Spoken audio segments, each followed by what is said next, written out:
Oui, alors vous avez été plusieurs à m'interpeller via Twitter, @homme d'influence, sur le cas de l'affaire Pélico et même certains ont été un petit peu virulents, me reprochant de ne pas l'avoir traité en priorité ou de l'avoir éclipsé ou de l'avoir passé sous silence. Alors à cela, je répondrai deux choses. Premièrement, c'est que je n'ai pas peur de m'attaquer aux faits sordides quand ils concernent les relations hommes-femmes. Je l'ai montré à au moins 3 reprises récemment avec Camille a avoué avoir tué un de ses amis, Théo, 23 ans, après une soirée en tête-à-tête passée chez elle. Il est arrivé plus d'une fois qu'à son tour que le bourreau soit une femme. C'était le cas de l'affaire de la petite, malheureusement, Fiona, droguée notoire, mentait et simulait les pleurs face caméra pendant la vie de recherche, alors qu'en fait c'était elle et le beau-père également alcoolique et drogué qui l'avaient caché, cette pauvre jeune fille. Donc il n'y a pas de raison sur le principe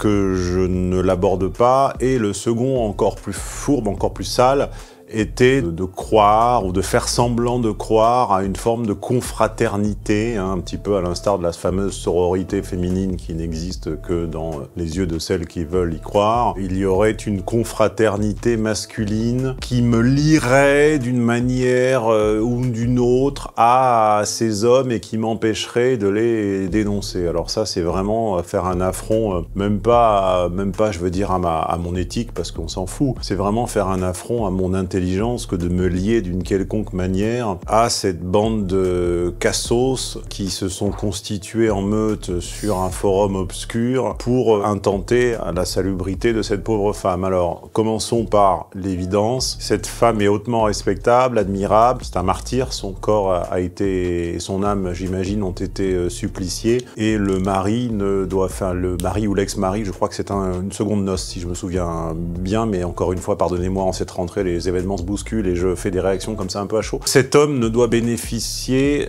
d'aucune mensuétude, d'aucune circonstance atténuante selon moi, au vu des faits, au vu de la durée sur laquelle ils se sont étalés et au vu du plaisir sadique qu'il y trouvait, car j'ai même pas l'impression, encore une fois, c'est une impression, j'ai suivi la procédure de loin, je n'ai même pas l'impression que l'intérêt soit économique, j'ai l'impression qu'il y trouvait un plaisir sadique. Donc voilà, je n'ai absolument aucune confraternité, aucune pour cette sombre merde dont je souhaite qu'il subisse, et je n'ai aucune inquiétude sur le fait qu'il subira en cellule les châtiments qui sont réservés aux crapules de cette espèce. J'espère, je prie de toute mon âme pour que la deuxième partie de la vie et de la retraite de cette dame soit épargnée d'une majorité de tourments, même si j'imagine que tout ça va la hanter, et malheureusement l'âme a de la résilience, mais enfin elle a aussi ses fragilités. J'espère que tout ça, tout ce bourbier va quand même la laisser reposer en paix pendant le plus longtemps possible, et hélas, à l'instar d'autres drames qui ont précipité la fin de ces gens, j'espère que sa fin ne sera pas précipitée et qu'elle aura une retraite, encore une fois, la plus paisible possible. Je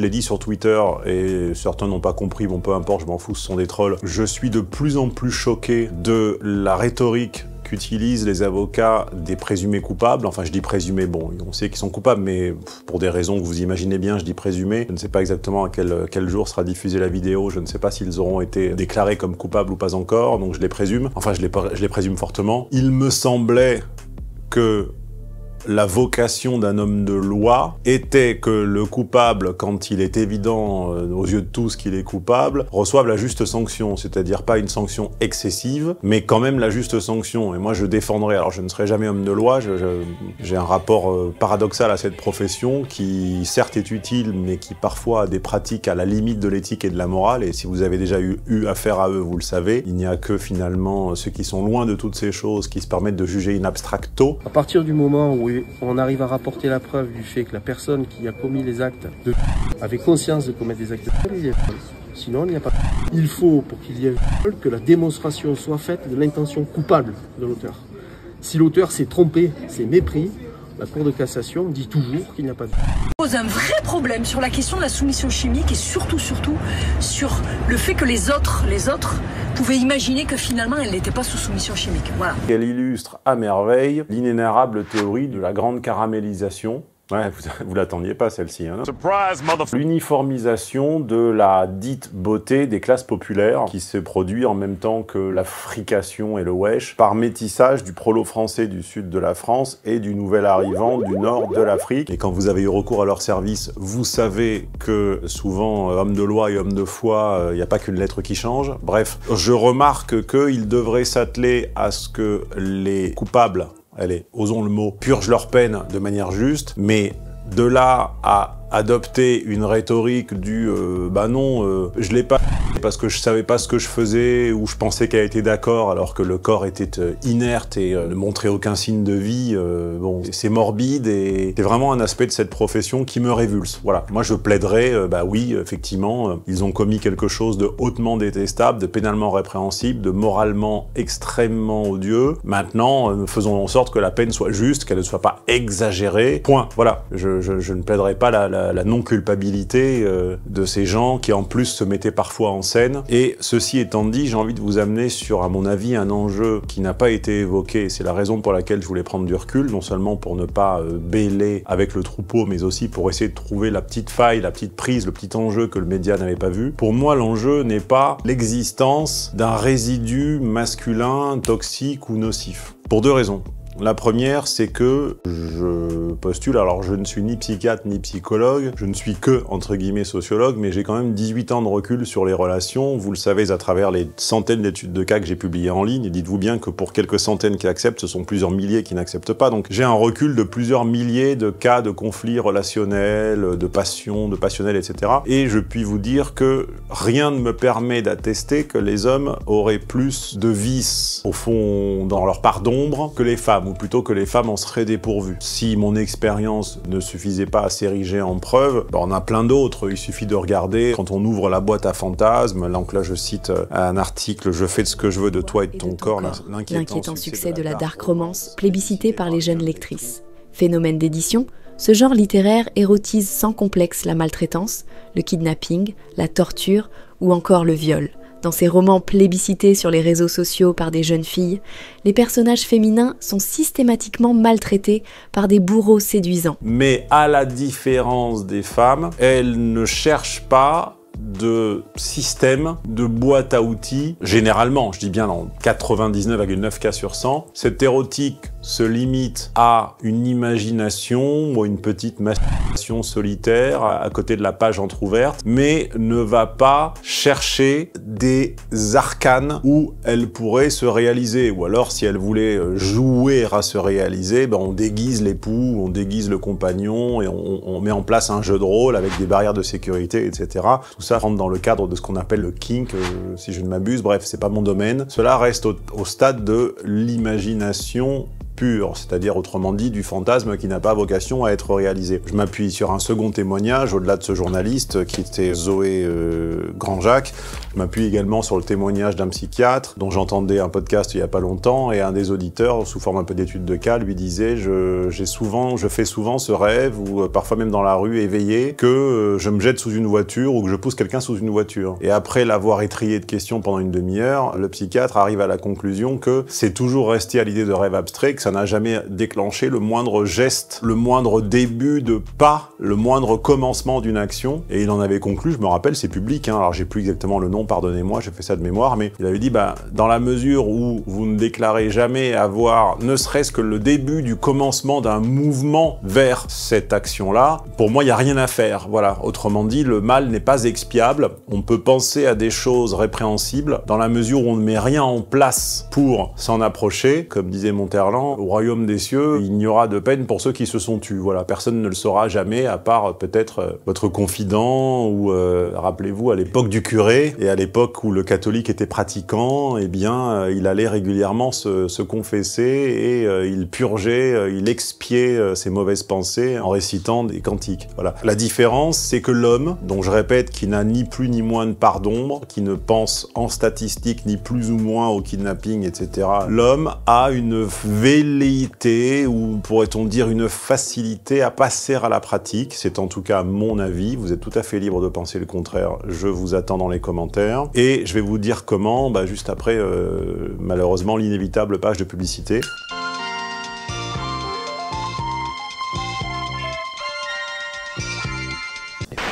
Si je te parle d'un iPad, tu vois ce que c'est. Si je te parle en revanche d'un iPad inclusif, à quoi ça peut ressembler? Un iPad, eh oui, ça tombe bien. Un iPad, j'en ai un depuis 2018. C'est un iPad Pro, dont je te laisse lire les caractéristiques à l'écran parce qu'on s'en fout un peu. Ce qui compte, c'est ce qu'il contient. Ce qu'il contient, c'est tout ce que j'aime, tout ce que j'ai produit de gratuit et surtout de payant depuis le tout premier jour de mon travail. Il y a l'intégralité de mes livres, l'intégralité de mes fameux séminaire dont je te parle toute l'année, l'intégralité du programme Vivez de ce que vous aimez, l'intégralité de Terrasser votre timidité, l'intégralité de mes articles, l'intégralité de tout ce que la presse a dit sur moi de bon et surtout de moins bon, et plein de petits goodies que je te laisse découvrir. Alors si t'es un vieux de la vieille, tu connais le système, ça se passe aux enchères.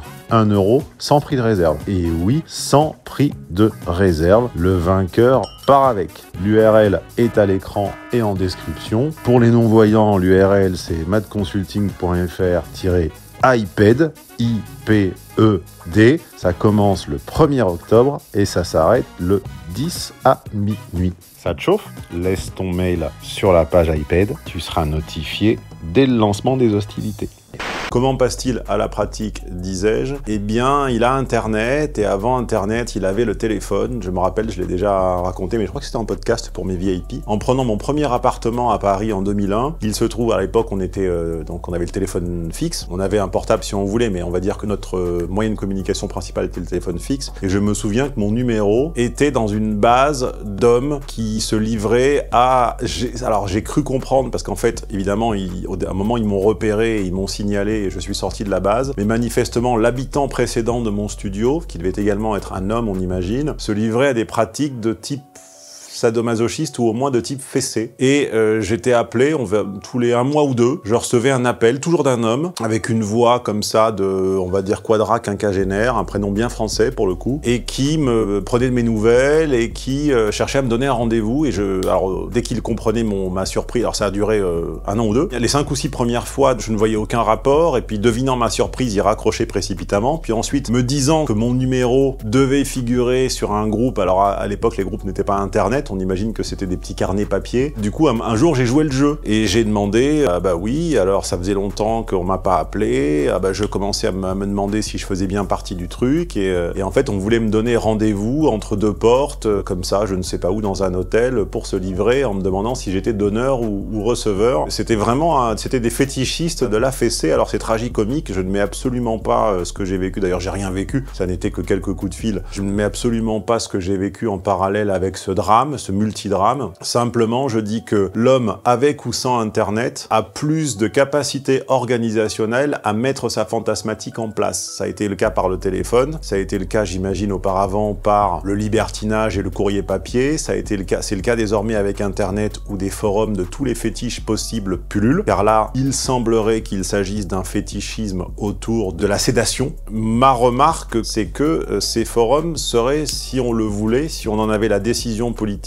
combattable, et ça n'est pas le cas. Toute personne en visibilité fait l'objet sur ces forums, alors je n'en citerai aucun parce que ça leur ferait trop plaisir, mais toute personne en visibilité fait l'objet de malfaisance et de médisance sur des forums dont on nous dit, dès qu'on veut intenter une action, qu'ils sont hébergés à l'étranger et qu'on ne peut rien faire. Je suis désolé, si on en avait la volonté politique, on pourrait agir, car on a toujours, dans le cadre d'une mondialisation et d'une relation commerciale, on a toujours un moyen de pression sur un pays étranger, demander à Erdogan ou à d'autres si on ne peut pas faire pression sur les relations économiques et sur les relations migratoires entre 2 pays, donc il y aurait moyen si on voulait, et quand bien même, indépendamment de l'action de groupe, on est capable de mener des raids puisque des particuliers le font. Il y a des forums dédiés à cette activité ignoble qui s'appelle la P, 3 petits points, je ne le dirai pas pour des questions d'algorithme, et on voit désormais sur les réseaux que des particuliers piègent des P, 3 petits points pour les humilier et les lyncher. Moi-même, je me rappelle, je vais vous livrer une anecdote, on parle des années 2000, nous avions identifié une page d'annonce très louche avec un camarade. Il avait cette appétence pour les pages un peu obscures, et puis il trouvait des trucs que moi je ne trouvais pas, parce que j'ai jamais le réflexe d'y aller les chercher. Et puis il avait trouvé cette page d'annonce où des hommes proposaient des voyages de longue durée, notamment à l'étranger ou autour du monde, à des accompagnantes, et il y avait toute une rhétorique très malsaine autour de cela, et on craignait que des femmes d'origine d'origine défavorisée ne cède à ces sirènes. Alors ça ne proposait en apparence aucune relation ni tarifée ni rien, mais c'était un accompagnement dont nous devinions qu'en fait il était, à mon avis, propice à créer des drames. Et nous avions décidé unilatéralement de punir un de ces mecs-là. Il était belge, il était en Belgique en l'occurrence. Enfin, c'est un résident belge, pas forcément un belge, j'en sais rien, on ne lui a jamais parlé au téléphone. Mais nous avions créé un email, nous avions amalgamé quelques photos probables, enfin en tout cas crédibles, d'une jeune femme normale, ce qu'on appellerait désormais une girl next door. On avait même choisi des photos avec une face avant un peu très bombée, si vous voyez ce que je veux dire, mais un faciès tout à fait neutre. On en avait agrégé comme ça 4 ou 5 et nous avions échangé avec lui pendant des semaines jusqu'à convenir d'un rendez-vous. Et nous avions insisté pour que le lieu et l'heure de ce rendez-vous soient particulièrement lui portent préjudice. Donc on avait mis un vendredi en fin d'après-midi, ce qui l'obligeait à quitter son travail, à conduire depuis la Belgique, il pleuvait, etc., etc. Et puis on avait comme projet pas de le molester, mais voilà, de le passer un peu à la question. C'était place de l'Odéon à Paris, là, sous la statue de Danton, devant le cinéma. Et puis finalement, c'est devenu lourd. Bon, il est quand même venu, mais entre la pluie, machin, bon, il y avait beaucoup de monde. Finalement, on s'est un peu chié dessus. Nous n'avons pas osé l'interpeller, nous n'avions pas de quoi filmer à l'époque. On s'est dit que si ça tournait mal, on n'aurait aucune preuve. Et donc, on l'a simplement laissé. Je crois que lui avait Est-ce qu'on avait des téléphones portables à l'époque? On parle des années 2000, peut-être, je ne sais plus. Et voilà, il avait ensuite appelé, laissé des messages disant qu'il ne nous reconnaissait pas. Enfin bon, on lui avait gâché plusieurs semaines d'attente et on lui avait notamment gâché la soirée. Il est ensuite rentré, je me rappelle, il avait une 205. Des individus, des particuliers sont capables de piéger des membres de ces organisations soi-disant secrètes. Pourquoi la justice et les enquêteurs ne le font-ils pas? Alors on connaît l'excuse, manque de temps, manque de moyens. Pourquoi manque-t-il de temps? Parce que la justice est engorgée de procédures malheureusement superflues ou de dénonciations mensongères. Voilà, donc quand vous m'entendez dire qu'une dénonciation mensongère nuit en premier aux vraies victimes, voilà ce à quoi je fais allusion. Avec un peu de volonté politique, les forums où il est question de se faire du mal ou de faire du mal à autrui, car il n'y a pas que les fantasmes de sédation, il y a les fantasmes de... Je vais pas les citer parce que bon, ce sont des termes qui à mon avis nuiraient à la viralité et au référencement de la vidéo, mais tous ces groupes, pages et forums organisés autour de la délation, de la sédation, de l'automutilation devraient faire l'objet d'une campagne de fermeture si l'on veut vraiment limiter à peau de chagrin les extrémités dont ont été victimes Gisèle Pelicot et les autres, car malheureusement elle n'est pas la seule, cette dame d'une grande beauté, d'une grande dignité et qui fait face à cela avec un courage dont j'ignore si je serais capable. Voilà ma réaction à froid sur les affaires de type Pelicot. L'homme et la femme ont une boîte à fantasmes qui n'a pas forcément vocation à être dévoilée. Parmi eux figurent des choses indicibles, infaisables, répréhensibles, qui n'ont pas vocation à être réalisées, à être mises en place. Côté femme, il souvent s'arrête, il se limite à une érotique et à une fantasmatique individuelle sans aucun passage à l'action. L'homme a, heureusement ou malheureusement, cette capacité, enfin malheureusement en l'occurrence, cette capacité à trouver des relais pour la mettre en place, à créer des groupes, à un talent logistique pour organiser ces rencontres qui en fait plus fréquemment l'instigateur de ces horreurs. Voilà ce que j'en pense, et on ne lutte pas suffisamment contre ces logistiques, contre ces organisations, en partie par manque d'intelligence, en partie par manque de temps, en partie par manque de moyens, mais grandement par absence de volonté politique, car des petits gars tout seuls sont capables de piéger ces gens sans aucun moyen, donc les services devraient l'être aussi. Voilà. Paix à cette femme et puisse-t-elle trouver le repos. On rigole bien en présence de tonton Stéphane, on aime ses anecdotes, on aime ses vidéoscopies, on aime ses punchlines, on aimera encore plus les études de cas. Les études de cas, ce sont les idées sans le montage frénétique, sans les cuts, plus approfondis et appliqués, comme leur nom l'indique, à des cas concrets. Études de cas, la chaîne se trouve ici, là, quelque part au bout de mon doigt. C'est le moment d'aller y jeter un œil.